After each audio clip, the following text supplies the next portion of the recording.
नमस्कार दोस्तों, आप सभी का स्वागत है आपके अपने YouTube चैनल ज्ञान स्टडी LMP पर। दोस्तों, आज हम लोग सामान्य ज्ञान में इतिहास में सिंधु सभ्यता एवं संस्कृति को पढ़ने वाले हैं। दोस्तों, सामान्य ज्ञान की इतिहास की से पहले भी क्लास में सिंधु सभ्यता एवं संस्कृति के कुछ हमने प्रश्न पढ़े थे। आज उसी के आगे कुछ और प्रश्न हम करने वाले हैं। तो आइए सीधे क्लास में चलते हैं और आज के प्रश्नों को करते हैं। दोस्तों, उससे पहले आप अगर चैनल पर पहली बार आए हैं तो चैनल को सब्सक्राइब कर लें, साथ में बेल आइकन को अंडर प्रेस कर लें, जिससे अगली क्लास की जानकारी आपको मिल सके। तो अब आइए दोस्तों क्लास में चलते हैं और आज के प्रश्नों को हल करते हैं।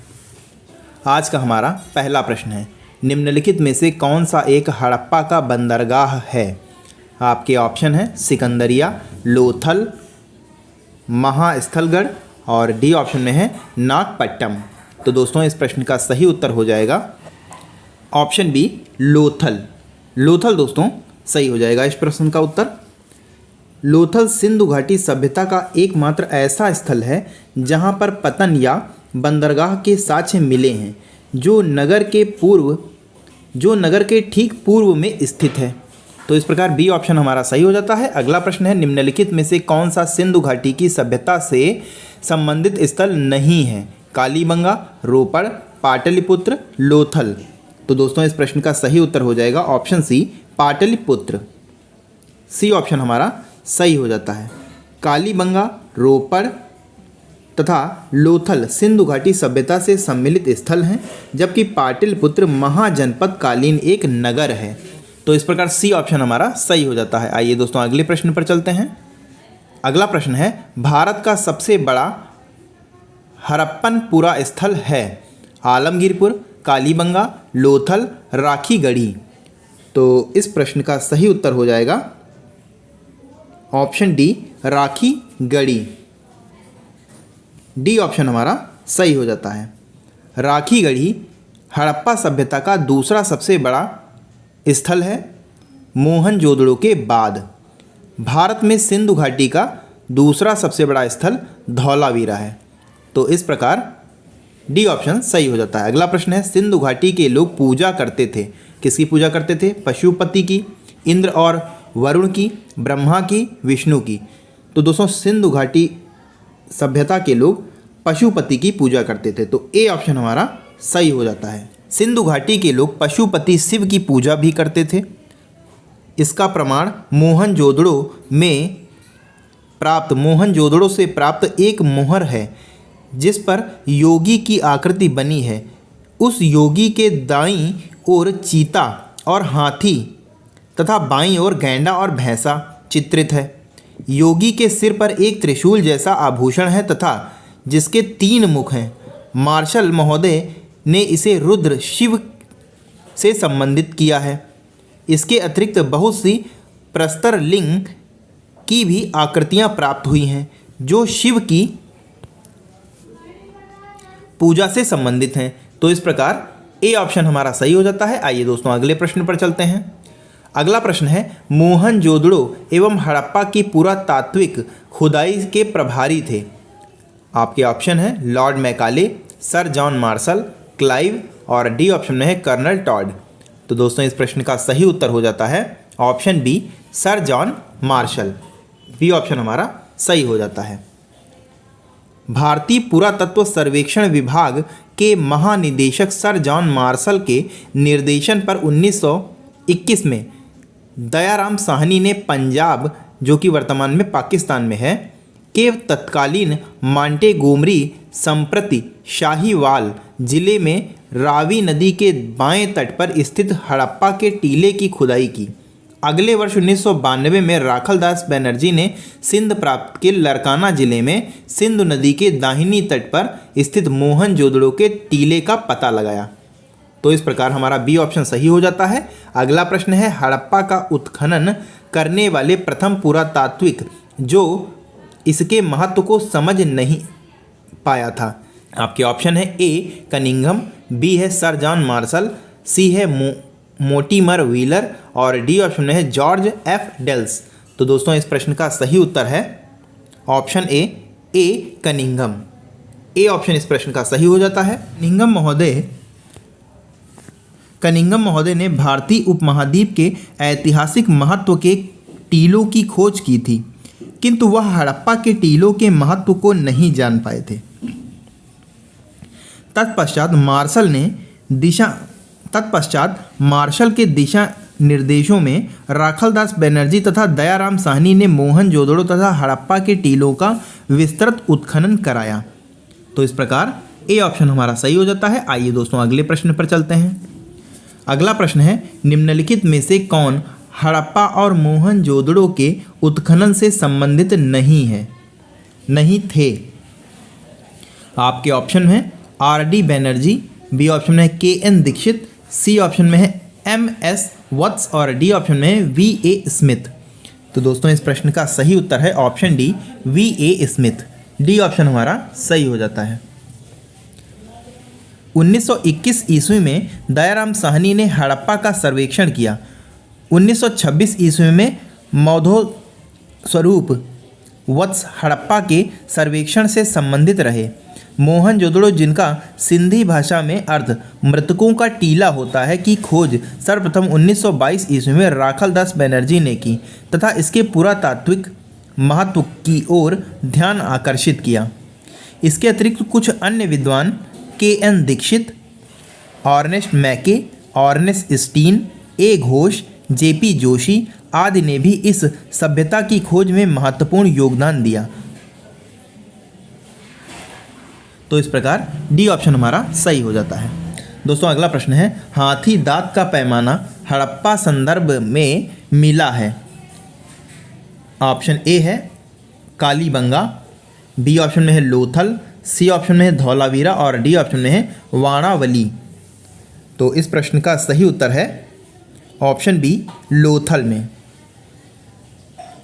बी ऑप्शन हमारा सही हो जाता है। हड़प्पा सभ्यता भारत की प्राचीनतम सभ्यता थी। हड़प्पाई संदर्भ में हाथी दांत का पैमाना लोथल से मिला है। यह गुजरात में स्थित है। तो इस प्रकार बी ऑप्शन हमारा सही हो जाता है। आइए दोस्तों अगले प्रश्न पर चलते हैं। अगला प्रश्न है, मोहनजोदड़ो निम्नलिखित में से कहाँ पर स्थित है? भारत के गुजरात राज्य में, भारत के पंजाब राज्य में, पाकिस्तान के सिंध प्रांत में, अफगानिस्तान में। तो दोस्तों इस प्रश्न का सही उत्तर है पाकिस्तान के सिंध प्रांत में। तो सी ऑप्शन हमारा सही हो जाता है। आइए दोस्तों अगले प्रश्न पर चलते हैं।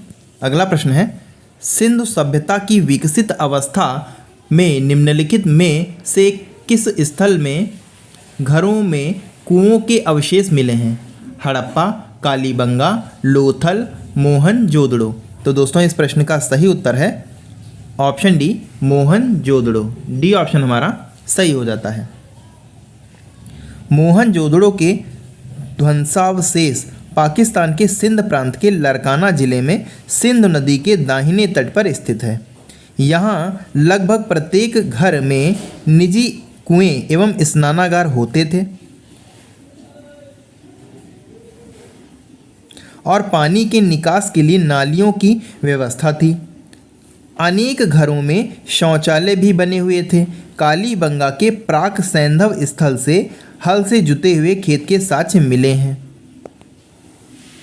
लोथल से गोदीवाड़ा एवं मनके बनाने वाले, तांबे एवं सोने का काम करने वाले शिल्पियों की उद्योगशालाएं भी प्रकाश में आई हैं।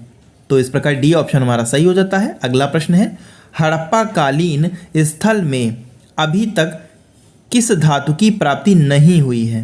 तांबा, स्वर्ण, चांदी, लोहा। तो दोस्तों इस प्रश्न का सही उत्तर हो जाता है ऑप्शन डी, लोहा। तो डी ऑप्शन हमारा सही हो जाता है। हड़प्पा सभ्यता एक कांस्य युगीन सभ्यता थी। यहाँ से तांबा, कांसा, स्वर्ण और चांदी आदि धातुएं तो मिली हैं, परंतु लोहे की प्राप्ति अभी तक नहीं हुई है। हड़प्पा कालीन लोग लोहे से परिचित नहीं थे। भारत में लौह युग का प्रारंभ उत्तर वैदिक काल, आज से लगभग 1000 ईसा वर्ष पूर्व से माना जाता है। तो इस प्रकार डी ऑप्शन हमारा सही हो जाता है। आइए दोस्तों अगले प्रश्न पर चलते हैं। अगला प्रश्न है, निम्न में से कौन सा स्थल घाघर और उसकी सहायक नदियों की घाटी में स्थित है? आलमगीरपुर, लोथल, मोहनजोदड़ो, बनावली। तो दोस्तों इस प्रश्न का सही उत्तर हो जाएगा ऑप्शन डी, बनावली। डी ऑप्शन हमारा सही हो जाता है। हरियाणा में स्थित बनावली नामक हड़प्पा स्थल घाघर एवं उसकी सहायक नदियों की घाटी में स्थित है। तो इस प्रकार डी ऑप्शन सही हो जाता है। अगला प्रश्न है, हड़प्पा संस्कृति के संदर्भ में शैलकृत स्थापत्य के प्रमाण कहाँ से मिले हैं? कालीबंगा, धौलावीरा, कोट डीजी, आमरी। तो दोस्तों इस प्रश्न का सही उत्तर है ऑप्शन बी, धौलावीरा। तो बी ऑप्शन हमारा सही हो जाता है। धौलावीरा हड़प्पा सभ्यता भारत में स्थित दूसरी सबसे बड़ी बस्ती है। प्रथम की अगर हम बात करें तो राखीगढ़ है। धौलावीरा गुजरात के कच्छ के रन में अवस्थित है। इसकी खुदाई 1992 ईस्वी में आर.एस. बिस्ट और उनके सहयोगियों ने की। धौलावीरा के उत्खनन के परिणाम स्वरूप हड़प्पा सभ्यता की अनेक महत्वपूर्ण जानकारियां प्राप्त की गईं। इन खोजों में 7 मीटर गहरा तथा 79 मीटर लंबा शैलकृत जलकुंड महत्वपूर्ण है। तो इस प्रकार बी ऑप्शन सही हो जाता है। आइए दोस्तों अगले प्रश्न पर चलते हैं। अगला प्रश्न है, धौलावीरा किस राज्य में स्थित है? गुजरात, हरियाणा, पंजाब, राजस्थान। तो दोस्तों धौलावीरा गुजरात राज्य में स्थित है। ये दोस्तों अभी हमने पिछले क्वेश्चन में पढ़ा। अगला प्रश्न है, कौन हड़प्पा नगर 3 भागों में विभक्त है? लोथल, कालीबंगा, धौलावीरा, सुरकोटड़ा। तो दोस्तों इस प्रश्न का सही उत्तर है ऑप्शन सी, धौलावीरा। धौलावीरा गुजरात के कच्छ जिले में स्थित एक हड़प्पीय नगर था। यह नगर आयताकार बना था। इस नगर को 3 भागों किला, मध्य नगर एवं निचला नगर में विभक्त किया गया था। आइए दोस्तों अगले प्रश्न पर चलते हैं। अगला प्रश्न है, एक उन्नत जल प्रबंधन व्यवस्था का साक्ष्य प्राप्त हुआ है। कहाँ से हुआ है? आलमगीरपुर से, धौलावीरा से, कालीबंगा से, लोथल से। तो दोस्तों इस प्रश्न का सही उत्तर है option B, Dholavira. B option हमारा सही हो जाता है। धौलावीरा से एक विशाल स्नानागार मिला है। धौलावीरा के निवासी एक उन्नत जल प्रबंध व्यवस्था से परिचित थे। ये लोग बांध बनाकर जलाशयों में पानी संग्रहित करते थे, जो इस तरह का प्राचीनतम साक्ष्य है। तो इस प्रकार बी ऑप्शन सही हो जाता है। आइए दोस्तों अगले प्रश्न पर चलते हैं। वस्त्रों के लिए कपास की खेती का आरंभ सबसे पहले किया गया? मिस्र में, मेसोपोटामिया में, मध्य अमेरिका में, भारत में। तो दोस्तों इस प्रश्न का सही उत्तर हो जाएगा ऑप्शन डी, भारत में। तो डी ऑप्शन हमारा सही हो जाता है। वस्त्रों के लिए कपास का उत्पादन सर्वप्रथम भारत में किया गया। 1922 ईस्वी में राखलदास बनर्जी के नेतृत्व में सिंधु नदी के किनारे स्थित मोहनजोदड़ो उत्खनन के कपास के सूत की प्राप्ति की गई। भारत से कपास यूनान गई, जिसे यूनानी हिंडन के नाम से पुकारते हैं। भारत में कपास की खेती का प्रारंभ 3000 ईसा वर्ष पूर्व किया गया, जबकि मिस्र में इसकी खेती 2500 ईसा वर्ष पूर्व के लगभग शुरू की गई। तो इस प्रकार डी ऑप्शन हमारा सही हो जाता है। आइए दोस्तों अगले प्रश्न पर चलते हैं। अगला प्रश्न है, किस पशु के अवशेष सिंधु घाटी सभ्यता से प्राप्त नहीं हुए हैं? शेर, घोड़ा, गाय, हाथी। दोस्तों इस प्रश्न का सही उत्तर है ऑप्शन ए, शेर। दोस्तों जो हमें विकल्प दिए गए हैं उन विकल्पों में गाय और हाथी के अवशेष तो सिंधु घाटी सभ्यता में प्राप्त हुए, परंतु घोड़े के अवशेष सिंधु घाटी सभ्यता में प्राप्त होने के संबंध में विद्वानों में मतभेद हैं। किंतु आधुनिक उत्खनन निष्कर्षों के आधार पर अनेक प्रख्यात विद्वानों ने घोड़े के अवशेष के सिंधु घाटी सभ्यता से प्राप्त होने के अभिमत की पुष्टि की है। दूसरी ओर सिंधु घाटी के सभ्यता के उत्खनन के लिए बाघ एवं चीता के अवशेषों की प्राप्ति का उल्लेख है, किंतु शेर का उल्लेख नहीं है। तो इस प्रकार इस प्रश्न का ए ऑप्शन शेर सही हो जाएगा। अगला प्रश्न है, निम्नलिखित में से कौन सी सभ्यता नील नदी के तट पर पनपी? तो दोस्तों आपके ऑप्शन है रोमन सभ्यता, सिंधु घाटी की सभ्यता, यूनानी सभ्यता, मिस्र की सभ्यता। तो दोस्तों नील नदी के तट पर मिस्र की सभ्यता पनपी। तो डी ऑप्शन हमारा सही हो जाता है। मिस्र की सभ्यता का विकास नील नदी के द्रोणी में हुआ है। नील नदी विश्व की इस प्राचीन सभ्यता का आधार थी। मिस्र को नील नदी का उपहार कहा जाता है क्योंकि इस नदी के अभाव में यहाँ भूभाग रेगिस्तान होता। मिस्र अफ्रीका महाद्वीप में स्थित है। इसकी समकालीन सभ्यताएं सिंधु घाटी सभ्यता भारत तथा मेसोपोटामिया की सभ्यता इराक की थीं। तो इस प्रकार डी ऑप्शन सही हो जाता है। आइए दोस्तों अगले प्रश्न पर चलते हैं। दोस्तों 20 नंबर का प्रश्न है और आज का हमारा अंतिम प्रश्न है। लेखन कला की उचित प्रणाली विकसित करने वाली सर्वप्रथम प्राचीन सभ्यता थी। सिंधु, मिस्र, सुमेरियन, चीन। तो दोस्तों इस प्रश्न का सही उत्तर है option C, Sumerian. C option सही हो जाता है।